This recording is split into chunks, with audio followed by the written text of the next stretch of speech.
दोस्तों स्वागत है आपका आज की बेहद बड़ी और महत्वपूर्ण खबरों में। दोस्तों आपको बता दें आज की बड़ी खबरों में, जी हां, सरकार का बड़ा फैसला।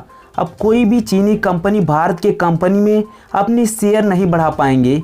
इसके अलावा आपको बता दें कि सीएम योगी अपने पिता के मृत्यु के बाद भी क्यों नहीं जाएंगे उनकी अंतिम संस्कार में। इसके अलावा आपको बताएंगे कि पालघर में मरने वाले उन दो साधु और ड्राइवर की सच्चाई। जी हाँ, इससे आगे बढ़ने पर जी हाँ आपको ये भी बताएंगे कि किस राज्य में बिना मास्क के चलने पर आपको 1 वर्ष की जेल होगी। जी हाँ, जानेंगे सभी खबरें विस्तार से। तो दोस्तों आज हम आपको इस वीडियो में इन्हीं सभी महत्वपूर्ण खबरों के बारे में बताने वाले हैं। वीडियो को ध्यान से आखिर तक देखते रहिए ताकि आपसे कोई भी जानकारी मिस ना हो। यदि आप भी चाहते कि भारत में फैली महामारी जल्द खत्म हो जाए तो इस वीडियो को लाइक जरूर करिए। जी हाँ दोस्तों, इससे पहले जान लेते हैं चीनी बीमारी की आज की ताज़ा अपडेट। आपको बताते कि भारत में संक्रमित मरीजों की संख्या बढ़ती जा रही है और यह संख्या 17,534 पहुंच गई है और जिनका अभी इलाज हो रहा है। आपको बता दें कि इसमें से 2,545 लोग स्वस्थ होकर अपने घर चले गए हैं, लेकिन उनमें से 564 लोगों की मृत्यु भी हो गई है। इसी के साथ बढ़ते हैं इस वक्त की अगली बड़ी खबर की ओर। फर्ज की खातिर पिता के अंतिम संस्कार में नहीं शामिल होंगे सीएम योगी। जी हां दोस्तों, उत्तर प्रदेश के मुख्यमंत्री योगी आदित्यनाथ के पिता आनंद सिंह बिष्ट का सोमवार सुबह दिल्ली स्थित अखिल भारतीय आयुर्विज्ञान संस्थान में लंबी बीमारी के चलते निधन हो गया है। एम्स के मुताबिक सुबह 10:44 पर सीएम योगी के पिता ने अंतिम सांस ली। अब शव को पैतृक गांव पंचूर ले जाया जा रहा है, जहां कल हरिद्वार में अंतिम संस्कार संपन्न होगा। वहीं सीएम योगी ने पिता के निधन की जानकारी मिलने के बाद श्रद्धांजलि अर्पित की और कोरोना महामारी में निभा रहे फर्ज की खातिर ये फैसला लिया है कि वो अपने पिता के अंतिम संस्कार में नहीं शामिल हो पाएंगे। उन्होंने परिवार को पत्र लिखकर शोक व्यक्त किया है। चलिए बढ़ते हैं अगली बड़ी खबर की तरफ। श्रमिक संकट से निपटने में योगी सरकार विफल, अखिलेश यादव। जी हां, दूसरे राज्यों से मजदूरों को लाने में भेदभाव बरतने का आरोप लगाते हुए समाजवादी पार्टी अध्यक्ष व उत्तर प्रदेश के पूर्व मुख्यमंत्री अखिलेश यादव ने कहा कि श्रमिक संकट निपटाने में उत्तर प्रदेश की भाजपा सरकार विफल रही है। लॉकडाउन में सरकार के जवानी आदेशों के बावजूद लोगों की आजीविका का भी संकट है। चलिए बढ़ते हैं अगली बड़ी खबर की तरफ। बीएसएनएल ने अपने लाखों उपभोक्ताओं को दी बड़ी राहत। जी हां, भारत संचार निगम लिमिटेड ने अपने मोबाइल उपभोक्ताओं को बड़ी राहत दी है।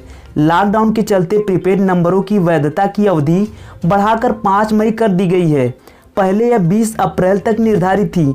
4 मई तक वैधता समाप्त होने वाले सिम धारक इस योजना से लाभान्वित होंगे। चलिए बढ़ते हैं अगली बड़ी खबर की तरफ। दूरदर्शन कराएगा हाई स्कूल और इंटर का कोर्स पूरा। जी हां, लॉकडाउन में यूपी बोर्ड के हाई स्कूल और इंटर के विद्यार्थियों का कोर्स पूरा कराने के लिए कक्षाओं का विषयवार सीधा प्रसारण दूरदर्शन पर होगा। विद्यार्थी घर पर बैठे ही दूरदर्शन पर सीधा प्रसारण देखकर कक्षाएं अटेंड कर सकेंगे। शासन के निर्देश के अनुसार शिक्षा विभाग ने भी इसकी कार्य योजना तैयार कर ली है। जल्द ही क्लासेस शुरू होगी। चलिए बढ़ते हैं अगली खबर की तरफ। पालघर मॉब लिंचिंग मामले में 110 लोग गिरफ्तार। जी हां, महाराष्ट्र के पालघर जिले के कासा इलाके में गुरुवार रात चोरी के शक में 3 लोगों की पीट कर हत्या कर दी गई थी।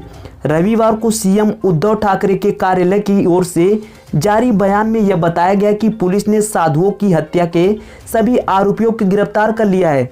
दरअसल ग्रामीणों ने इन्हें देर रात गांव में संदिग्ध रूप से कार में घूमते हुए पकड़ा था। इसके बाद पत्थर और डंडों से इन पर हमला कर दिया। पुलिस ने बताया कि अस्पताल पहुंचने से पहले ही तीनों की मौत हो चुकी थी। कार में एक ड्राइवर और 2 साधु सवार थे। चलिए बढ़ते हैं अगली खबर की तरफ। कोरोना को मात देने में 2 राज्य हुए कामयाब, गोवा पहले नंबर पर। जी हां, कोरोना वायरस ने देश में भी अपने पैर पसार लिए हैं। हर राज्य इसकी चपेट में है। ऐसे में गोवा और मणिपुर से एक राहत देने वाली खबर सामने आई है। यहाँ कोरोना संक्रमित सभी मरीज ठीक हो गए हैं। ऐसे में अब यहाँ एक भी पेशेंट नहीं रह गए हैं। इसलिए दोनों ऐसे राज्य बन गए हैं जिन्होंने कोरोना को मात दी है। इस बात की जानकारी दोनों राज्य के मुख्यमंत्री ने ट्वीट के जरिए दी। चलिए बढ़ते हैं अगली खबर की तरफ। सरकार ने बनाई 1.25 करोड़ कोरोना योद्धाओं की फौज, जो महामारी के खिलाफ करेंगे जंग। जी हां, कोरोना वायरस से लंबी लड़ाई के बीच केंद्र की मोदी सरकार ने इस जानलेवा बीमारी के कहर से लड़ने वाले योद्धाओं की ऑनलाइन लिस्ट जारी की है। सरकार ने मेडिकल स्टाफ से लेकर विभिन्न विभागों के स्टाफ की राज्यवार और जिलावार उपलब्धता की जानकारी शेयर की है। सरकार ने 1.25 करोड़ से अधिक स्टाफ की लिस्ट जारी की है। इसके साथ ही केंद्र सरकार ने सभी राज्यों, संघ शासित क्षेत्रों और स्थानीय निकायों से आवश्यकता के अनुसार इन योद्धाओं के इस्तेमाल के लिए कहा है। चलिए बढ़ते हैं अगली खबर की तरफ। गृह मंत्रालय ने केरल सरकार को दी चेतावनी, लॉकडाउन के नियमों का करे पालन। जी हां, गृह मंत्रालय ने केरल सरकार को चेतावनी देते हुए कहा कि वह लॉकडाउन के नियमों का उल्लंघन नहीं करे। गृह मंत्रालय ने एक पत्र में कहा है कि 15 अप्रैल 2020 को जारी निर्देशों के मुताबिक ही लॉकडाउन में ढील दी जा सकती है, जबकि केरल सरकार ने 17 अप्रैल को गृह मंत्रालय के आदेश के विपरीत सभी विभागों, जिला कलेक्टरों, पुलिस अधीक्षकों और केरल के अन्य विभागाध्यक्षों को लॉकडाउन के उपायों के लिए संशोधित दिशा निर्देश जारी किए हैं।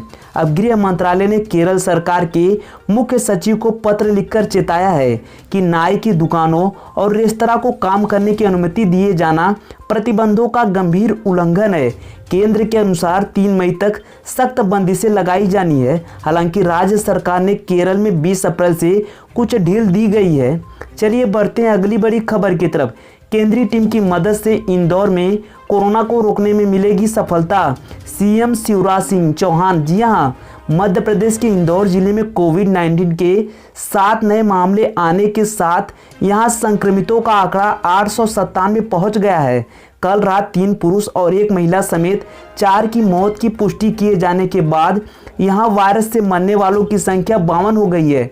इस बीच राज्य के मुख्यमंत्री शिवराज सिंह चौहान ने इंदौर में कोरोना के संक्रमण से निपटने में केंद्र द्वारा भेजी गई टीम का स्वागत करते हुए आज कहा कि इस टीम के सहयोग और सुझाव से इंदौर में कोरोना वायरस के संक्रमण को रोकने में हम जल्द सफलता मिलेगी।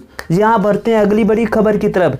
पीएम मोदी ने मालदीव के राष्ट्रपति से की बात, कोरोना से मिलकर लड़ने की जताई प्रतिबद्धता। जी हाँ, कोरोना वायरस के खतरे के बीच प्रधानमंत्री नरेंद्र मोदी ने सोमवार को मालदीव के राष्ट्रपति इब्राहिम सोलिह से फोन पर बातचीत की। इस दौरान दोनों देशों ने कोविड-19 महामारी के कारण स्वास्थ्य और आर्थिक चुनौतियों पर बात की। चलिए बढ़ते हैं अगली खबर की तरफ। लोकसभा और राज्यसभा सचिवालय फिर से शुरू कर रहे काम, दूरी बनाए रखने के लिए बनाए गोल घेरे।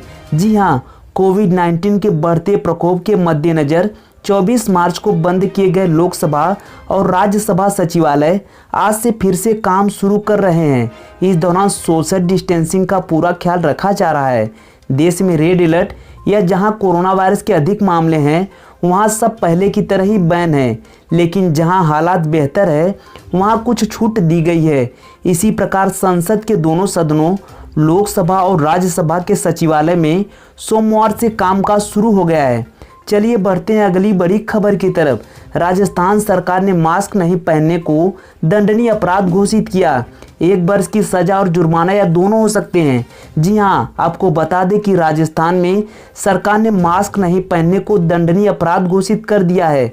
अब मास्क नहीं पहनने पर 1 वर्ष की सजा और जुर्माना या दोनों हो सकते हैं। आपदा प्रबंधन अधिनियम 2005 के तहत बिना मास्क पहने घूमना दंडनीय अपराध माना जाएगा।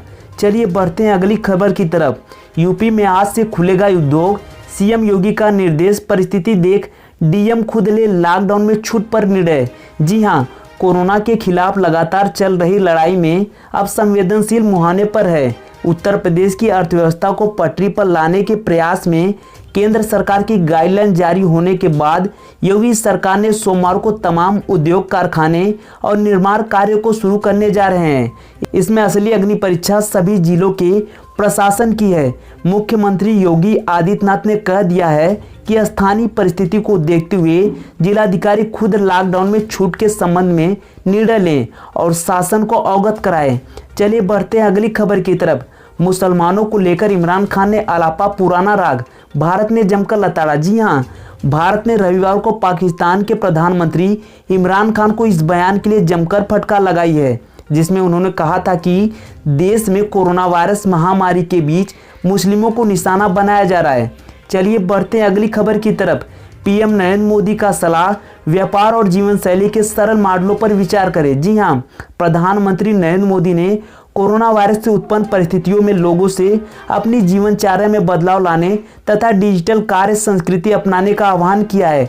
उन्होंने कहा कि कोरोना लॉकडाउन में घर ने दफ्तर और इंटरनेट ने मीटिंग रूम का स्थान ले लिया है। दुनिया नए बिजनेस मॉडल की तलाश में है। ऐसे में हमेशा कुछ नया करने के इच्छुक युवाओं से समृद्ध भारत विश्व को नई कार्य संस्कृति की राह दिखा सकता है।